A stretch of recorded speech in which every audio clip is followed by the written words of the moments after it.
This is my goal, the max cape. With the clock always ticking, I want to do it in the shortest gameplay time possible, as an Ironman. Because I chose to be an Ironman, this little helmet next to my name prevents me from trading everybody or using the Grand Exchange, so I have to get all items myself. Since pathing is essential on an Ironman, a lot of theory crafting and planning goes into this max cape run, and thankfully we have a great guide to follow. Last episode, we were wrapping up the most common early Ironman grind, 99 fire making. Today, with the help of the Brush Sailor guide, we will continue that grind, and now we'll be diving into a harder part, multi-questing.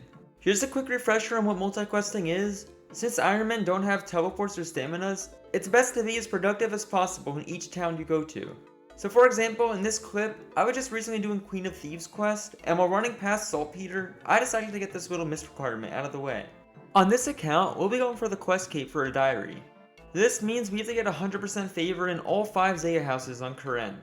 And to begin, like I said, since we're in the area, we'll start digging up Saltpeter for 35% favor. The spots move around here and there, but I decided to scout worlds on my ult, so that if one world was just like the last one was almost done, I hopped to a world where the thing was full, and I could ensure that I get a full inventory before it degrades. I only need about 300, but this is just the first of many miscellaneous grinds where I physically cannot gain any XP, but have to do in order to progress my Ironman efficiently. Without Hesidious favor, there's no Tithe farm, 100% safe herb patch, woodcutting guild, quest cape, and unfortunately, this isn't even one of the longer grinds. Using the timer on screen as reference, after 13 minutes I finished making all my saltpeter, and the next grind was going to be to plow fields for 5% favor, because I need 5% to actually use my saltpeter. And my god guys, I forgot how lame plowing fields for favor is. I don't know how the mechanic works, but you just run back and forth and repair the plow thing whenever it breaks, which I think is RNG. Every so often I'm also rewarded with 0.2%, and I think that's also RNG. So this takes me a bit, but we start around the 57-minute mark on our timer. And a whole 12 minutes later, the first 5% of Assidious favor is done. Now we can run to the bank and use our saltpeter. Using saltpeter on compost gives 2 farming XP each, but it's actually pretty quick level ups for early game.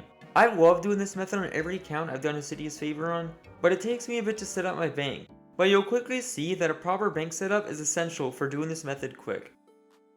I'm not 100%, but I do believe that if you use the saltpeter in the compost, it'll AFK the inventory. On every account I've done this on, I've spam clicked. I always do it at an early farming level, and seeing the constant 4 XP drops every tick is so satisfying. Look at this quick 3 farming. 4. 5. 6. And 7. After level 7, I was just about done with the remainder of my saltpeter, so this stage was complete. I just quickly had to run back to the guide to turn in all my saltpeter, and now it's time for the next step. Thieving fruit stalls is easily the best thieving XP before blackjack. I believe it's about 30 to 40k an hour, but now that I look back at this, I kinda forgot to look at my tracker. On top of being this good at low thieving, it also gives me strange fruits, which restore my run energy by 30. The weird shaped things in my inventory are used for making botanical pies, which will boost my herblore level for questing later on.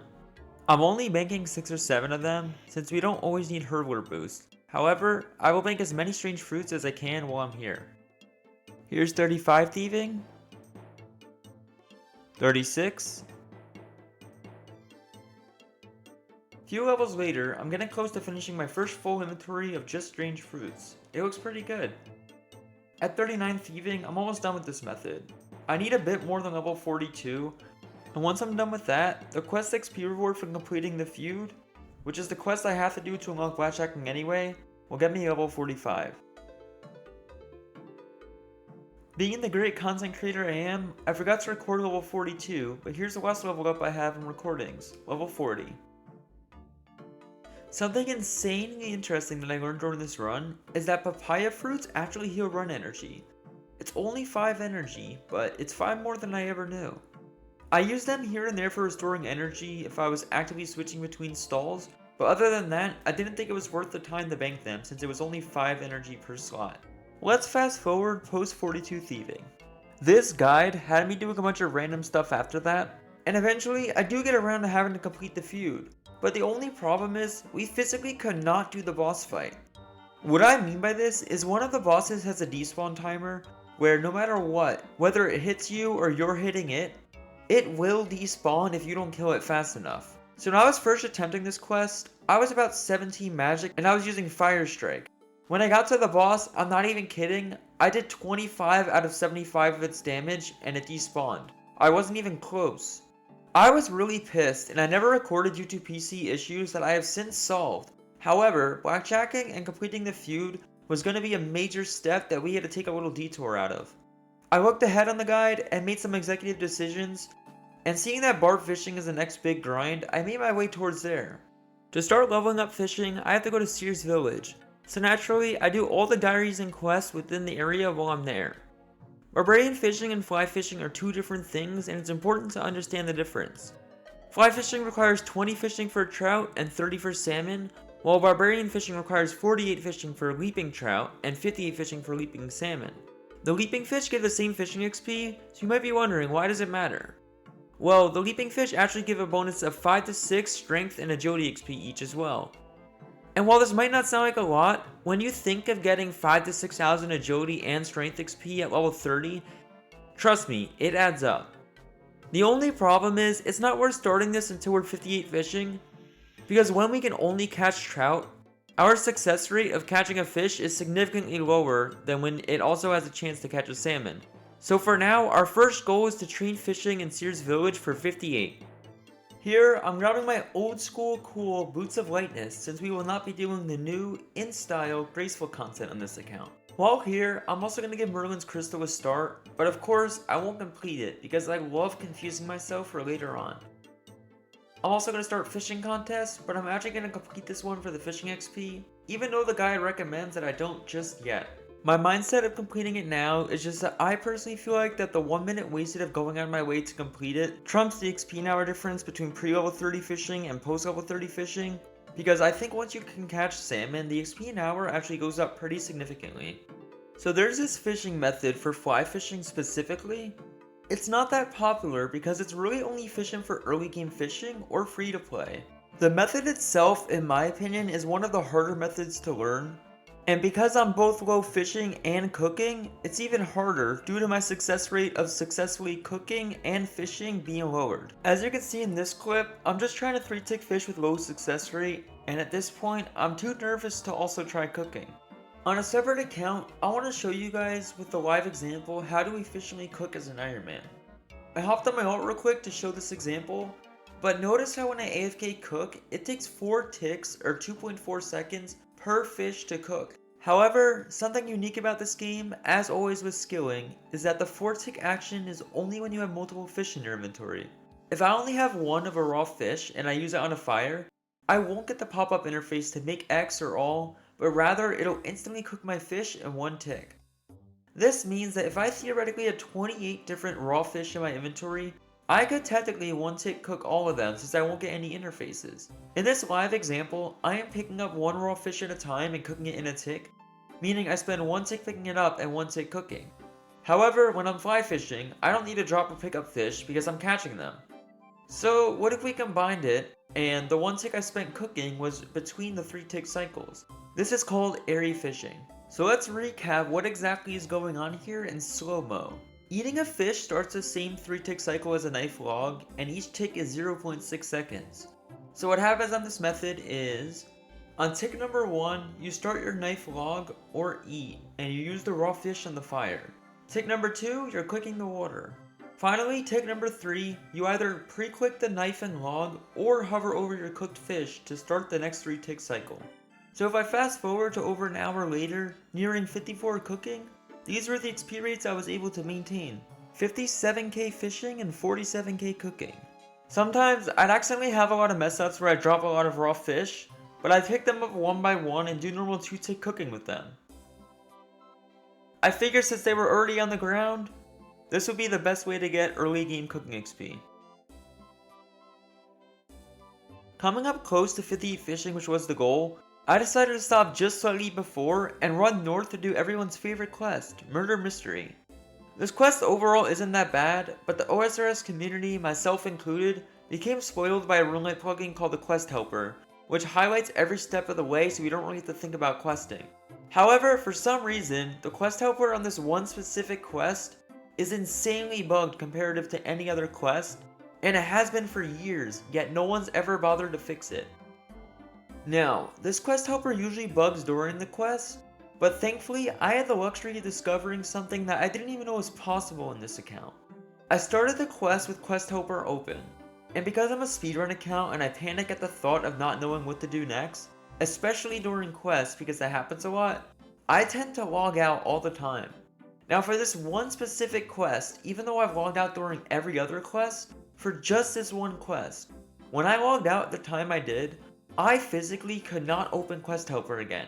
I was spam clicking it, opening my in-game journal. I even reset my RuneLite client once, and none of it worked. So this quest was already insanely bugged, and now I was doing my first ever quest with 0 Quest Helper since I started the account. With a lot of help from my Twitch chat, here's the completion, and if you look at my chat box, you'll also see that I got 58 fishing during the quest while I was running by and had to bank at Camelot. With 58 fishing out of the way and almost ready to start barbarian fishing, leaping trout and salmon also required 30 strength and agility, so I needed to get that next. I ended up completing Fight Arena for some juicy attack experience, and while in the area, I walked through the gnome maze to start Tree Gnome Village, and while walking through the maze, I went in a trapdoor to get a pebble for the waterfall quest. After all of that, I did the rest of Tree Gnome Village and finished it, and then I started the Grand Tree, which will give me some agility XP to get level 30 for leaping salmon.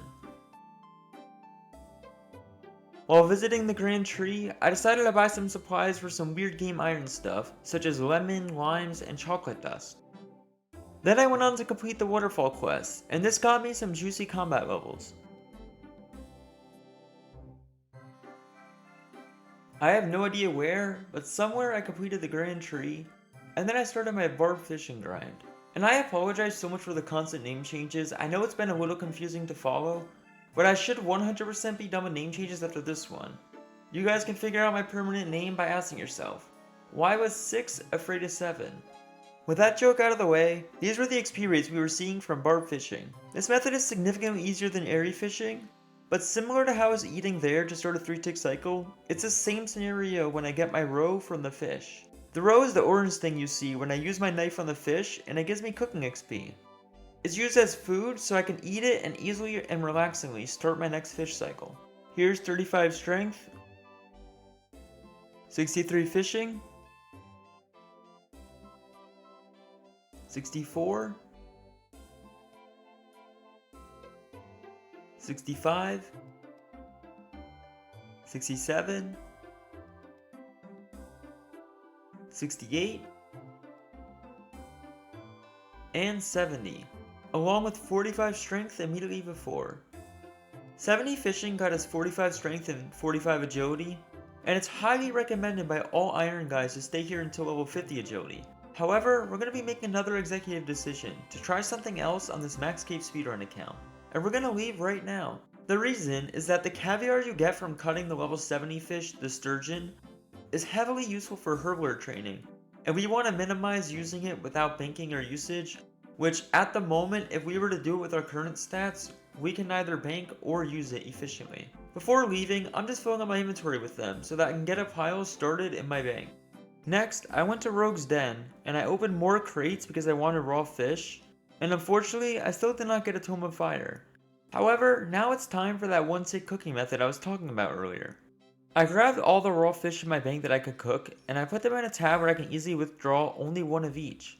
I even decided to bring in my lowest tier fish, which was anchovies, giving me 30 cooking XP each. My mindset was 30 XP times 6,000 ticks per hour is still 180k an hour, and given my cooking level, I don't think this is too bad. I stupidly forgot to reset my tracker in this clip, but I do know that this actually averaged out to be 270k an hour. Given that I burn a lot of fish at my current level, I'm very happy with this. For God knows what reason, this boss has a timer for when it spawns to prevent noobs from completing it. After leveling up Mage from my earlier tent with Fire Strike, I now had 26 magic and chaos runes. This was the results on my first attempt. Even at 26 magic, he still despawned literally by 2 seconds. I was so pissed. I remember streaming this and like screaming because, I mean, what are the odds? I literally got the HP XP drop, I just didn't get the kill. I also wasn't even logged in for 5 minutes, which I was told was the respawn timer. So what actually is the despawn timer? Is it 3 minutes? 3:30? No one really knows. But I attempted one more time since I was close, and I was finally able to kill this boss after 3 attempts. After that, I had to kill a second boss just to finish off the quest, but this one couldn't despawn, so it wasn't any problem. After that, I finished the quest and forgot the clip since I'm such a great content creator, but my next goal was the Blackjack. I'm actually taking a massive detour in the guide right now. It's recommended to Blackjack with Rogue's outfit for 1.6 mil GP, and the Rogue's outfit will give double loot. However, we're going to be doing something else for early game GP, a little later on. So, I need 53 thieving for Desert Treasure, and I wanted to at least complete that. But also, as you can see, I'm only getting 95k an hour at level 48, and at level 55, you do this exact same method on a different NPC for more XP per pickpocket. So instead of stopping at 53 for Desert Treasure, I wanted to do at least one level at their 55. Because if 55 to 56 was going to be faster than 53 to 54 or 54 to 55, why not do it? And here are my final XP rates hitting level 55, right before our upgrade. And the XP rates post 55 did jump by 20%. However, I don't have that many jugs of wine left, so I'm just going to finish this inventory and head out. Our final thieving level will indeed be 56. We are very low magic, and magic is kind of essential at this account. Ironically enough, even though it's mostly known as a 0-time skill because you train it during Slayer or even high alching while doing other stuff, we need to find a way to train it from level 30, while we don't have high alch, and we have no items to low alch. I decided to buy runes and head to the magic training arena. This place has a very long endgame diary requirement for Lumbridge Hard, and despite taking 3 to 4 hours to complete it, I'm going to route this account to do the entire thing, because I have a feeling the diary will make it worth it. Since I didn't get much GP from blackjacking before this step, I'm supposed to be rich, but I'm not. So I'm going to continue opening my winter talk crates for GP, and I don't even have a Tome of Fire yet, so hopefully we're about to see one.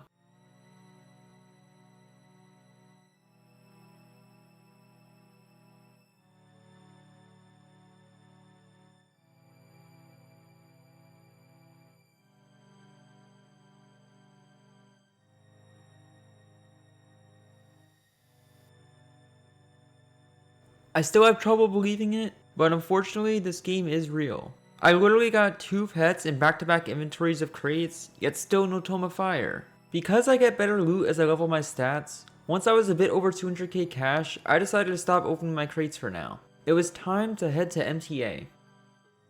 I have never done Magic Training Arena on any accounts, so all of this was going to be brand new to me. We were now entering with 60 hours and 45 minutes played, and it was time to see how long Bones to Peaches takes to unlock. Basically, there are 4 different rooms that each give different points. Telekinetic, Graveyard, Enchanting, and Alchemist. The Alchemist room is the best for early game magic XP.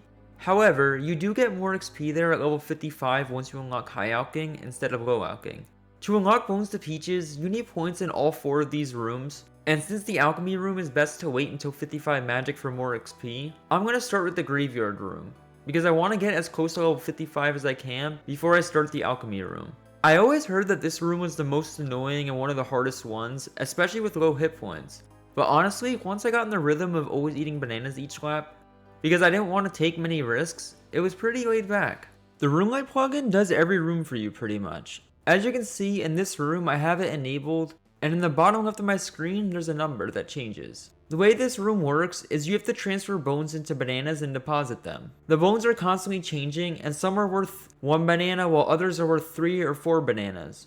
The number in the bottom left tells me how many bananas I'll get when I cast it, and it takes into consideration the shape of every bone you have in your inventory. So I pretty much just have to loot until it says 24, and then I run to the deposit. It's very simple. Next was the absolute worst room, the Telegrab room. It probably isn't that bad if you like AFKing stuff, but especially without staminas, this was by far the least interactive and longest room for points. Again, the Roomlight plugin tells you exactly what to do, so there's not much to learn. I just have to run towards the green arrow and cast Telegrab on this guy so that he runs through the maze properly. There's 5 mazes and then I get a fat point / XP drop, but I literally have to repeat this for like an hour. It's extremely slow and boring. Next room was the enchantment room, and I brought some magic cup boost to help me cast my highest enchant, because it's more points the higher enchant that you can do. I trolled a bit here because I didn't realize how to do it properly, but basically there's 4 different colors and there's 2 on each side. There's a bonus color that rotates every 20 seconds or so, and it's best to enchant that color. However, I learned halfway through that it's best to just camp in one corner and hope that it gives you your 2 colors that are bonuses, and if it's a different color that's a bonus, you can just enchant the wrong color for slightly reduced points until it changes again. This is the best points per hour. After that was done, I moved on to the final room. I wasn't 55 magic yet, so I started with low AL. But basically, this is the same XP an hour as alching normally, but the coins I'm getting are its own currency inside of MTA, and they can't be transferred outside, but rather you deposit them for points and a huge XP drop, making this insane magic XP an hour for Ironman at this level. The way this room works is that items alch for different amounts of GP, and it's always changing. But not to worry, Roomlight will always tell you exactly where to click and what to alch in my inventory for the most GP possible. The rule of thumb here is pretty simple. A, B, C. A always, B, B, C casting. So when running to the next one, I'm still casting, trying to get 8 coins and 15 coins, but I do immediately want to start getting the one that gives 30. Here's what I mean by you get massive XP drops when depositing coins. I hate to say it, but after 3 hours of gaining nearly 0 EHP, we were low on nature runes, so I made a decision to stop early. We have 60 alchemy points left to get, which is maybe another 20 minutes or so. So this Bones to Peaches grind was about 3 hours and 15 minutes-ish. Not bad if you ask me. I think this is a fair point of progress to stop the video, so let's look into our progress. On the left is my stats from last episode, and on the right are my current stats. Lots of juicy total levels in this episode. Unfortunately, I don't remember my quest points, but I think I was around 60 or 70 here. A good chunk of skilling was done as well, between fishing, thieving, and even magic. At 63 hours played, our EHP rate at this point was 1 over. We had 64 EHP. The reason that I wasn't hurting is because for some reason the fishing rate is set extremely low, so I was getting like 1.7 EHP every hour that I did fishing. I have a very strong feeling that in the next episode, where I won't have this anymore, and we'll be doing even more questing, we'll probably no longer be over EHP. Anyway, boys and girls, as always, TY for watching. Don't forget to like, comment, and subscribe. And hopefully next week, we will be making some money and then questing. Peace out.